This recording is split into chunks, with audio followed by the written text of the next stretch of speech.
I don't want to sound like a fatalist, because I'm not. I'm absolutely convinced that ultimately the principles of freedom shall prevail. I know that that will happen. I may not live to see it. I won't live to see it. But truth cannot be extinguished. And our great society promotes the discovery of truth, not the suppression of it.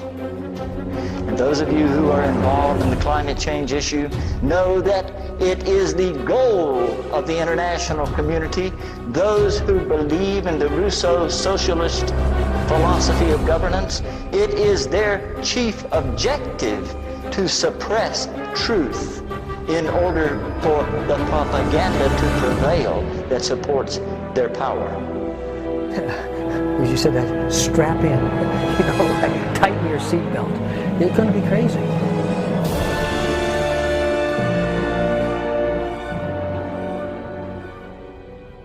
In a document called The First Global Revolution, authored by Alexander King and Bertrand Schneider, on pages 104 and 105, it stated, "In searching for a new enemy to unite us, we came up with the idea that pollution, the threat of global warming, water shortages, famine and the like would fit the bill.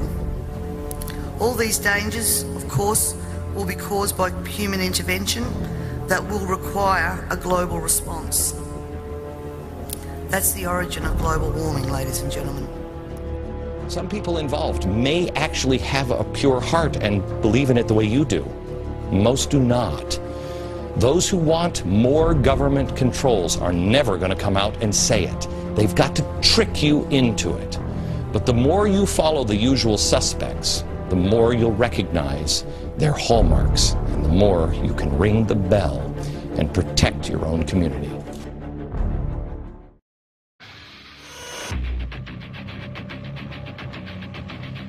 There should be a better coordination between the United Nations, Central Organization, and things like the UNDP and its organs, and the World Bank and the IMF, which had drifted way apart from the original intention, which was to work in coordination with the United Nations rather than be totally independent, rather arrogant, looking down the nose at what these people did up in New York while we ran the world essentially through our big money pockets.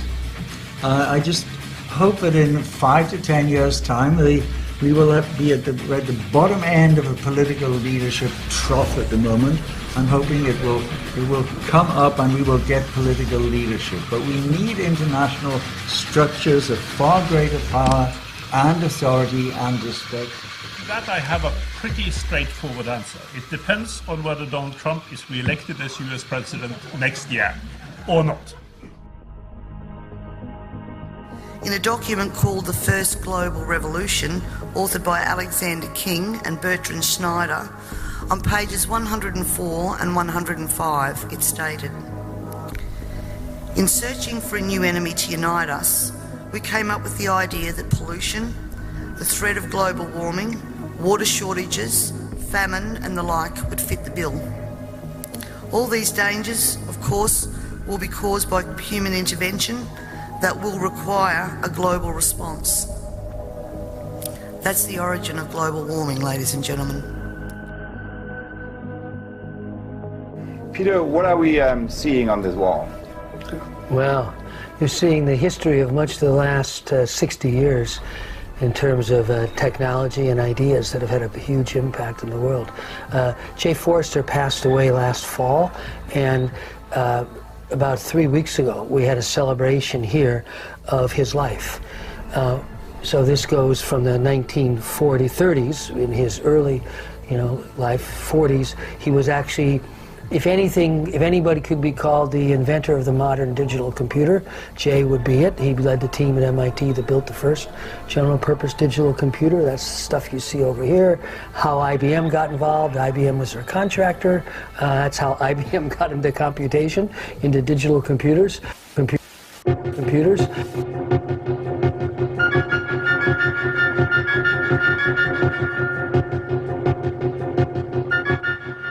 It's not some science fantasy effect from 2001. This electronic display emanating from Australia's largest computer is a picture of the condition, past, present and future of planet Earth. The program was originally devised by a scientist working from the Massachusetts Institute of Technology, J. Forrester. It was developed under the auspices of the Club of Rome by an MIT research team to present a complex model of the world and what we humans are doing to it. The program, called World 1, doesn't pretend to be a precise forecast. What it does for the first time in man's history on the planet is to look at the world as one system. It shows that Earth cannot sustain present population and industrial growth for much more than a few decades. It shows that simply cleaning up our car exhausts and making some small effort to limit our families simply isn't enough. It's like an electronic guided tour of our global behavior since 1900 and where that behavior will lead us. Well, this is the printed version of what we've just seen on the television screen. What looks at first to be just a maze of computer characteristics is really a system of very simple graphs which project what's going to happen to the planet over the next 150 years if we don't do something drastic to stop it. Down the left-hand side of the graph is the date, 1900, 1940, 1980, 2020, right down to 2060. Now, each of these lines of letters represents a curve showing some aspect of the condition of the planet. The further out this way they go, the greater that figure is. The further this way, the less. For example, P represents population. So here it is at 1900, and then it comes up to 1940, it starts to take off. Here we are at 1980, up to the turn of the century, and then it starts to peter off. Let's now have a look at this next curve, the Q curve, which is the quality of life. And this is represented by, for example, the amount of space people have, the amount of money they have to spend, the amount of food they have to eat. Now, it increases rapidly up to 1940, but from 1940 on, the quality of life diminishes. And here we are about the turn of the century, and we come up to the year 2020, and it's really come right back. More people, of course, means that you start to chew up your supply of natural resources. And this is this curve here, the N curve, that shows that slowly but steadily the pool of natural wealth in the world, natural resources, minerals, oil and so on, is slowly but steadily diminishing. So this is the situation. As population increases, the quality of life decreases and the supply of natural resources decreases. But have a look at this curve here. This is called the Z curve, and it represents pollution. Now, predictably enough, as the population increases up to 1980, pollution increases. There's more rubbish. But from 1980 to the year 2020, pollution really takes off. This is assuming, of course, that we don't do anything about it. So the year 2020, the condition of the planet starts to become highly critical. And if we don't do anything about it, this is what's going to happen. The quality of life is going to go right back to practically zero. Pollution is going to become so serious, right out here, that it will start to kill people. So the population will diminish. Right back here, less than it was in the year 1900. And at this stage, around about the year 2040, 2050, civilized life as we know it on this planet will cease to exist. Well, hopefully, of course, it won't be allowed to happen. But it's taken this kind of shock treatment to nudge governments into doing something. So one of the kind of milestones captured in Kelvy's wall here is a book called World Dynamics, which led to another book, the popularized version, called The Limits to Growth. It was the first complete model of the global industrialization process, how economic growth interacts with all the environmental and social constraints. So today, virtually all the issues we talk about in the general heading of sustainability were foreshadowed. I came back to MIT, walked into the office on Monday, and it was announced that a group I never heard about before, the Club of Rome, would be coming to MIT to learn about our computer modeling methods, because they were interested in doing some kind of global study. In 1972, Dennis Meadows was the first to be assigned with such future studies, financed by Volkswagen Foundation.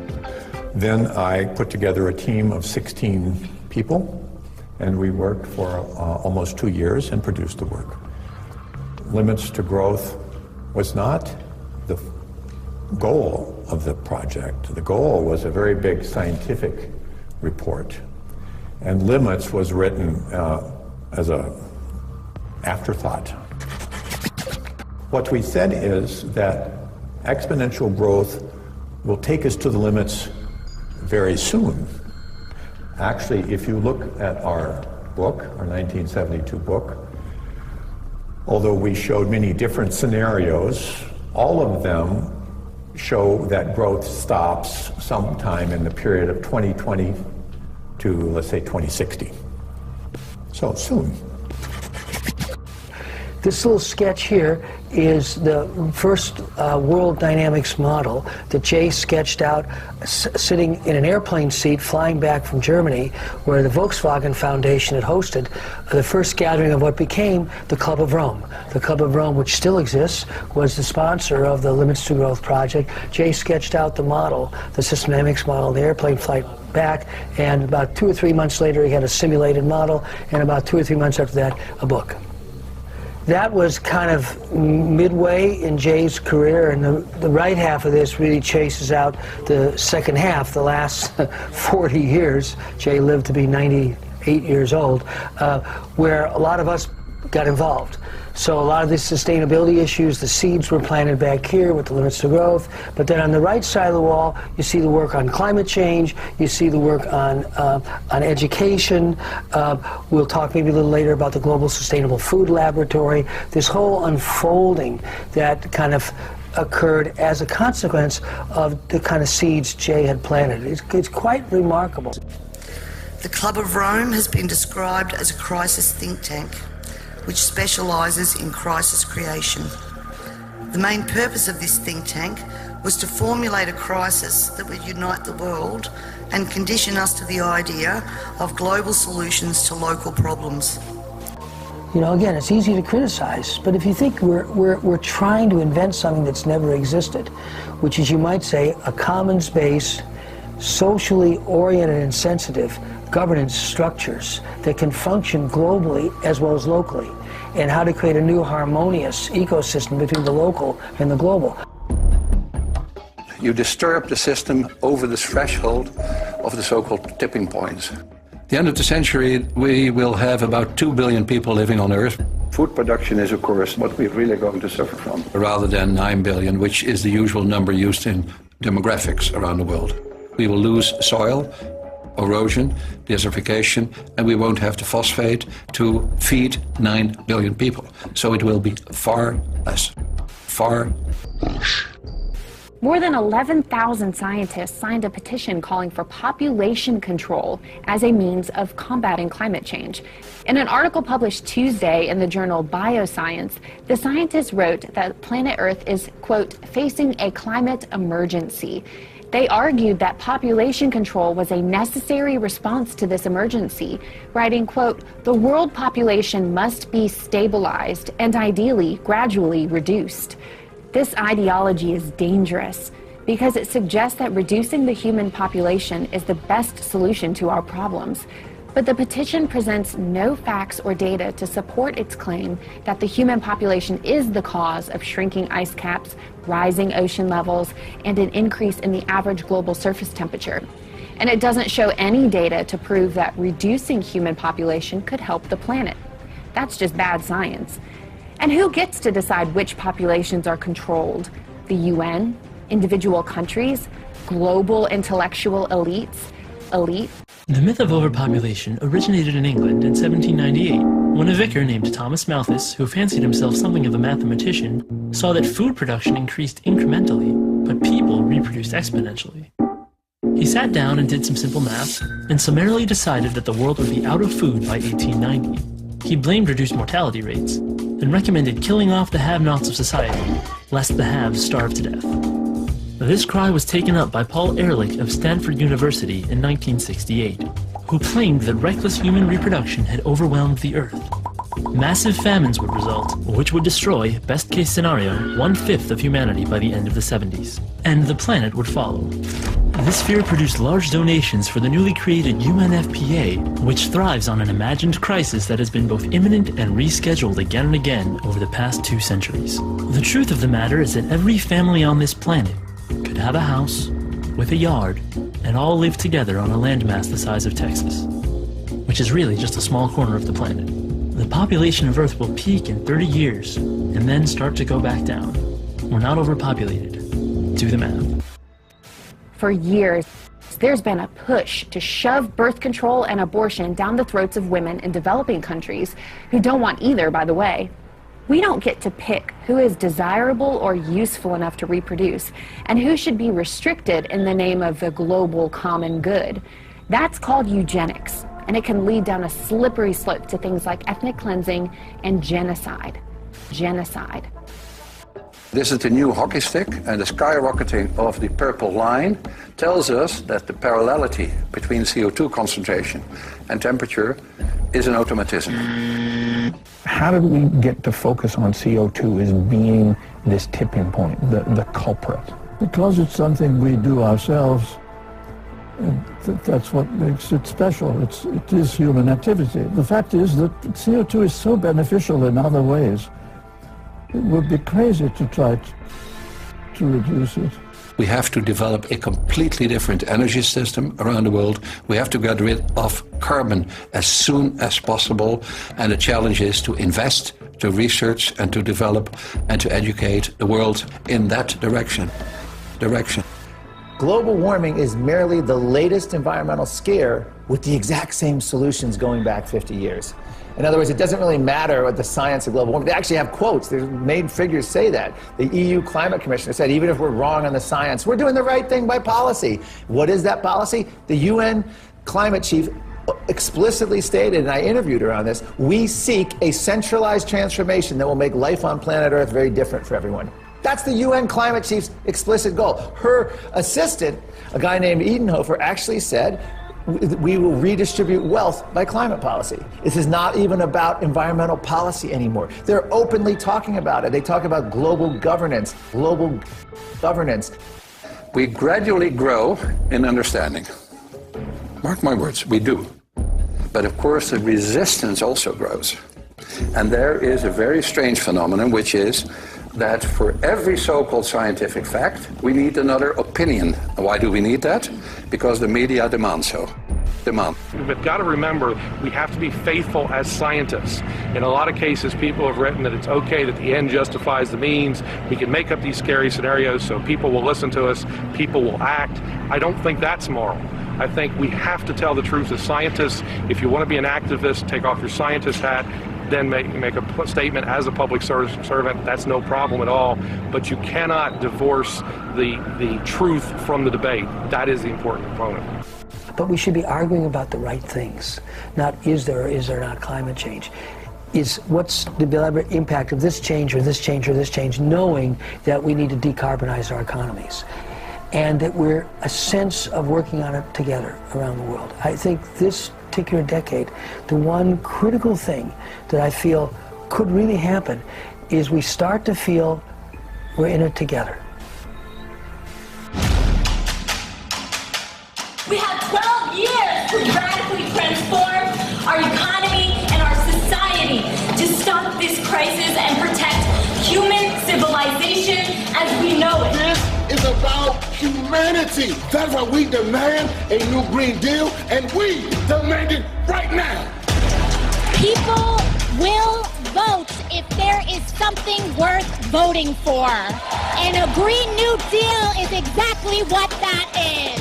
Thank you all so much. Let's organize together. Don't settle for less.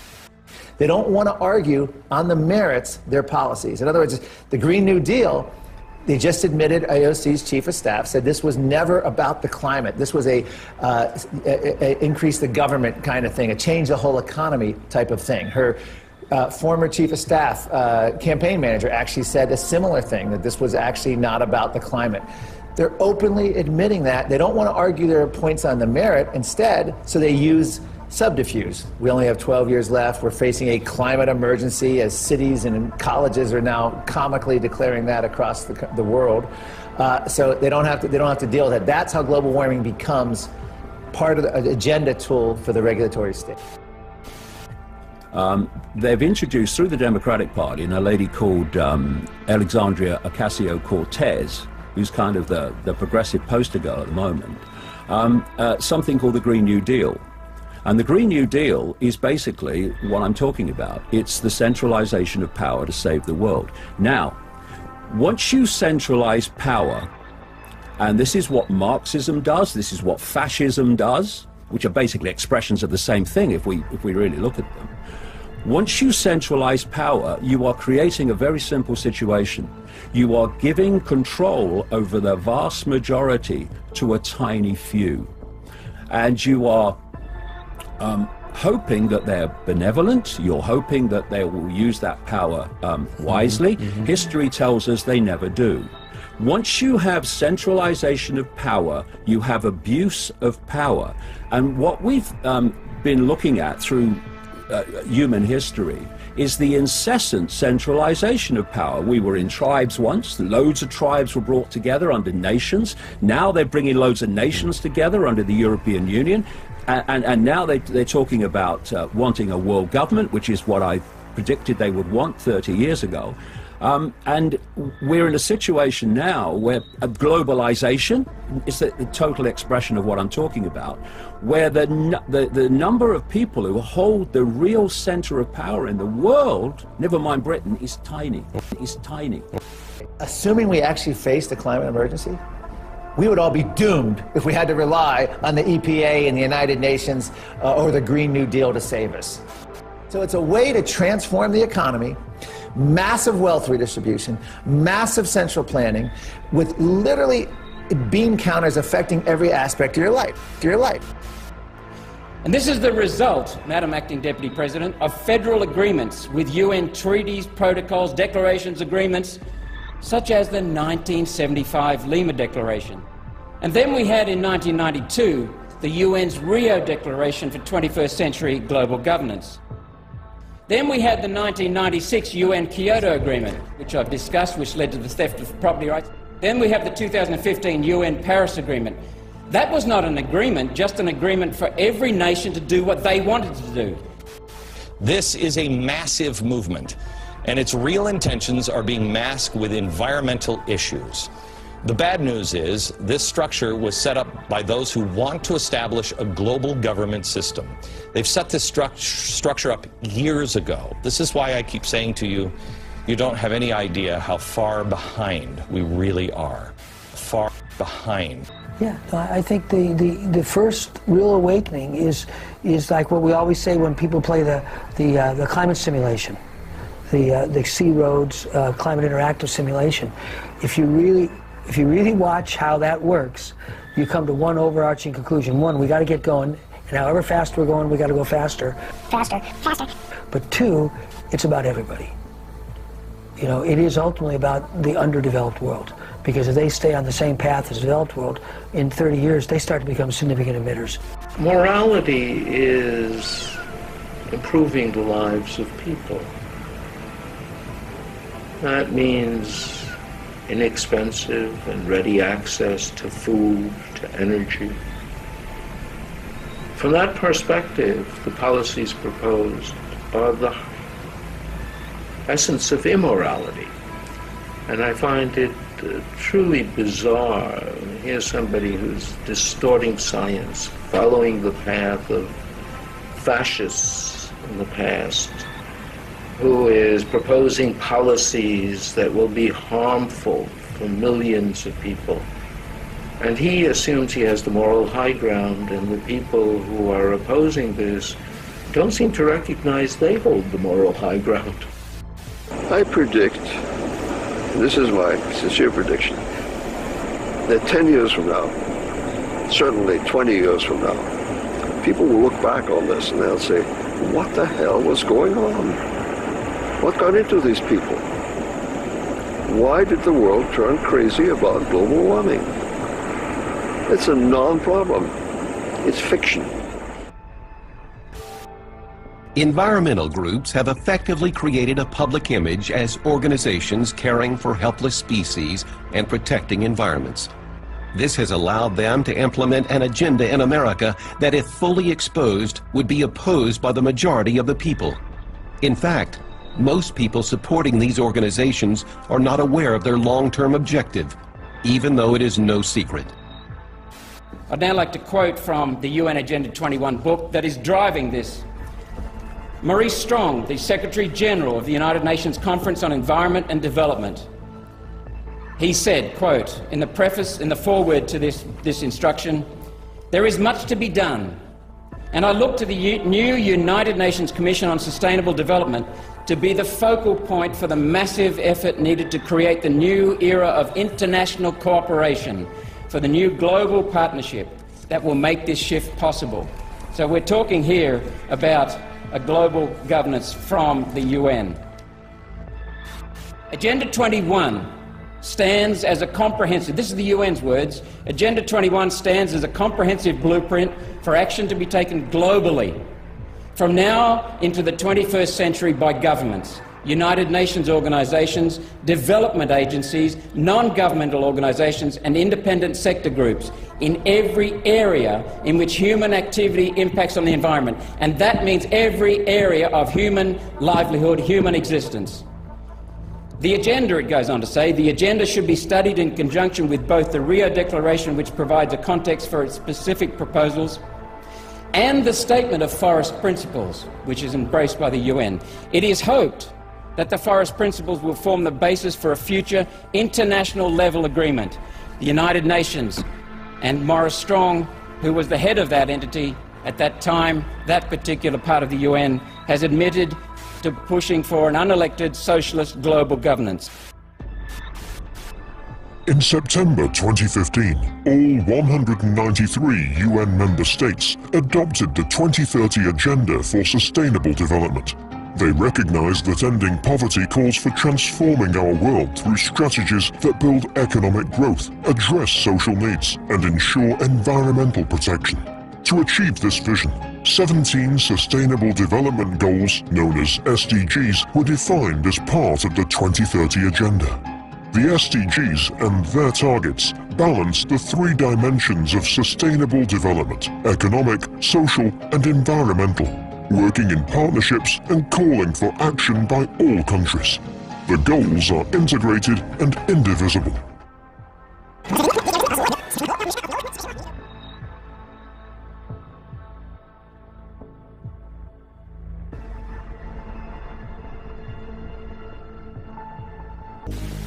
Take a look at the wildlands map. It defines where environmentalists want to take America in the very near future. The areas in red will be off limits to humans.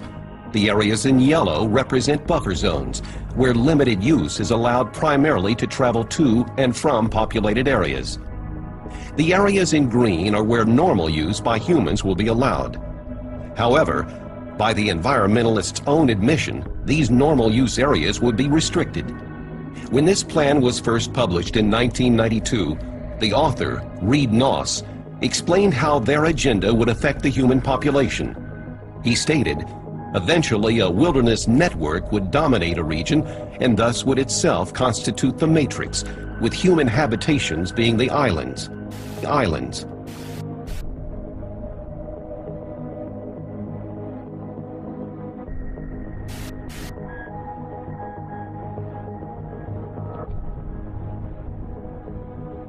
At European level, landowners' interests are represented in Brussels by the European Landowners Organization.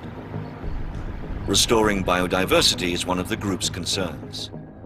The ELO has become involved in Natura 2000 because it represents one of the most essential aspects of the life of rural landowners, who have always developed and respected the quality of the environment. Even if Natura 2000 can be a constraint, it offers many opportunities, and that is what we try to highlight and develop by participating with civil society, NGOs, and political leaders in the development of a sustainable network acceptable to all the partners. Preserving or restoring biodiversity and the ecosystem in different habitats from the countryside to mountains to the marine environment. That is the main objective of the European Natura 2000 network. I think it's fair to say that if Natura 2000 didn't exist, in fact I'm definite of this, I would not be sitting here now. And the reason why I say that is because I got involved in European politics because we had a situation in Ireland whereby we had a top-down decision imposed on us without any consultation. That's the way we seen it on the ground. And the first time many of my neighbours heard of Natura 2000 was when the police were threatening to arrest them for taking fuel from their bogs. Now, some people mightn't think that's the best way to get fuel for your house, but we had done it for hundreds of years. You can argue whether it's a good thing or a bad thing, but we were doing it. And that's the way we heated our house. And I would now be speaking with an English or a London accent if it wasn't for that method of producing fuel, because my father, in some people's eyes, would be the ultimate sinner. He brought it home for people. So you can imagine our shock and horror when we discovered that we would potentially face a €500,000 fine and up to 5 years in prison, longer than in many cases you get for rape in my country, for doing something we had done for centuries. We can argue whether it's wrong or right, but that's not what I'm arguing. I'm having a discussion here or trying to tease out how this would work better. And I tell you for definite, it would have worked better if people had been consulted with in advance, and they were not consulted. And it resulted in a situation, and hopefully people can learn from this, where we had hundreds and hundreds of people in a bog one night with members of our police force, with machine guns, with assault rifles, attempting to stop people using their land. Whether they're right or wrong to use it, we can have that debate, but I think we would have to conclude that the implementation didn't go too well. Seizing private property. You may have heard of eminent domain, whereby the government, federal, state, or local, can seize private property if there is a need for the public good, they say. Now, the government has to pay for it, but they can take it away from its rightful owner if the rightful owner won't sell. This ordinance is the biggest threat our 100-year-old family farm has ever faced. It imposes unnecessary regulations on our land that will mandate a conservation easement with no compensation. The precedent that this sets is that the government can come in and take away private land with zero compensation. It's un-American. It's un-American. The abolition of private property. We see that beginning to happen right now. Roads are being closed, forests are being more limited, and the idea here is that you stack and pack people in metropolitan areas, you put them on public transportation, and you never let them outside. So the wildlands gets protected in that fashion. This is why the pressure is mounting on landowners across America.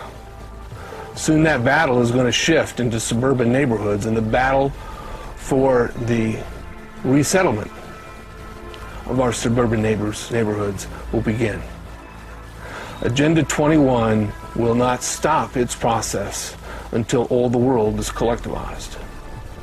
Human beings are to be congregated in smart growth communities. That's why you see in every community in California and across the country the push for walkable communities, which means you live on the 20th floor and you walk downstairs, where smart growth cages are really built for the American citizens. And we thought the one way in and one way out of Polish cities was a dangerous mistake. Well, smart growth is designed to take control over all human action. Now, a subset of the Wildlands Project allows for certain limited uses by certain special people, not to include the general public.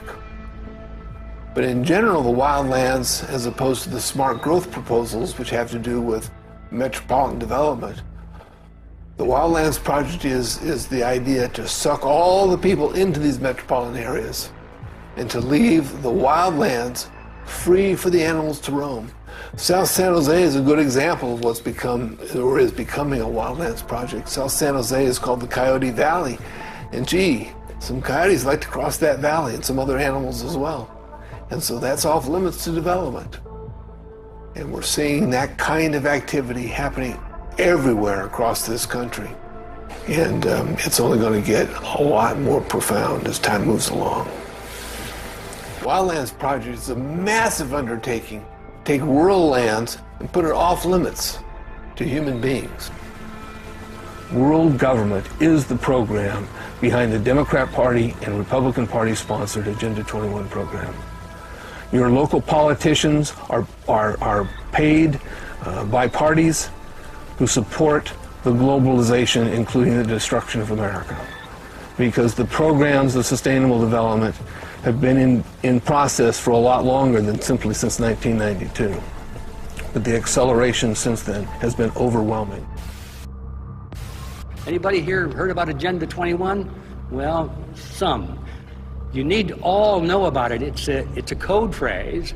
It's the title of the program for collectivism, global collectivism, which was designed at the United Nations and is being implemented as we speak in every country of the world, at least where the UN has an interest in implementing it, in the more advanced nations. And it's being done under the guise of environmentalism. They're using the label of, let's be concerned about our planet Earth. Our planet Earth is being destroyed. We're losing our natural resources. Everything is going bad in the environment. We've got global warming. We've got all these things. We've got pollution. So therefore, what we need is more laws. Surprise.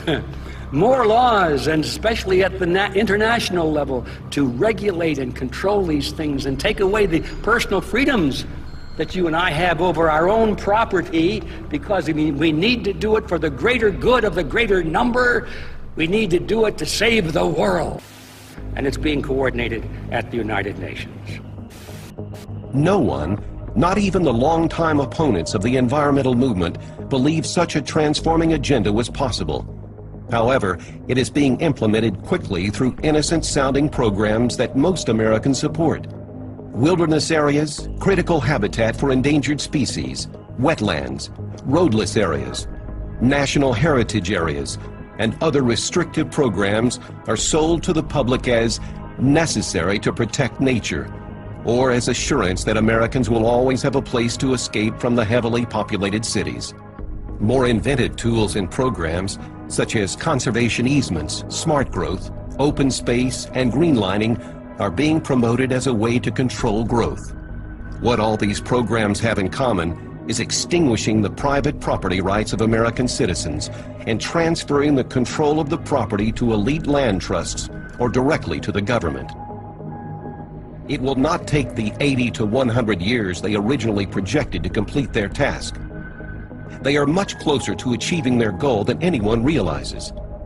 Environmentalists have scared Americans into thinking that if we continue to live as we are today, the Earth will self-destruct, species will die, and the globe will be covered with development. However, government data shows that only 6% of America's landmass is currently developed. Only 3% of America is classified as urban. Yet 77% of all Americans live in these urban areas. The rest is still largely untouched by humans. The problem is not that our nation is being overdeveloped. The problem is as old as time. It is about who will own the land. Large amounts of the nation's natural resources are still owned by private citizens. America's founders vehemently opposed the concept of government or elitists owning the land in America, which would result in the citizens being leaseholders and serfs. One of the most well-known property rights advocate of our time, Wayne Hage, said it best. Either you have the right to own property, or you are property. Make no mistake, this battle is not about whether the land will be used, resources extracted, and wealth created, but by whom. Karl Marx wrote in the Communist Manifesto, "The theory of the communist may be summed up in the single sentence, abolition of private property." America's founding father, John Adams, stated, "Property must be secured or liberty cannot exist." Which course will America take? Environmentalists are counting on their agenda never being fully revealed. Taking Liberty is committed to seeing that it is. Their plan must be stopped before all of our liberty is taken.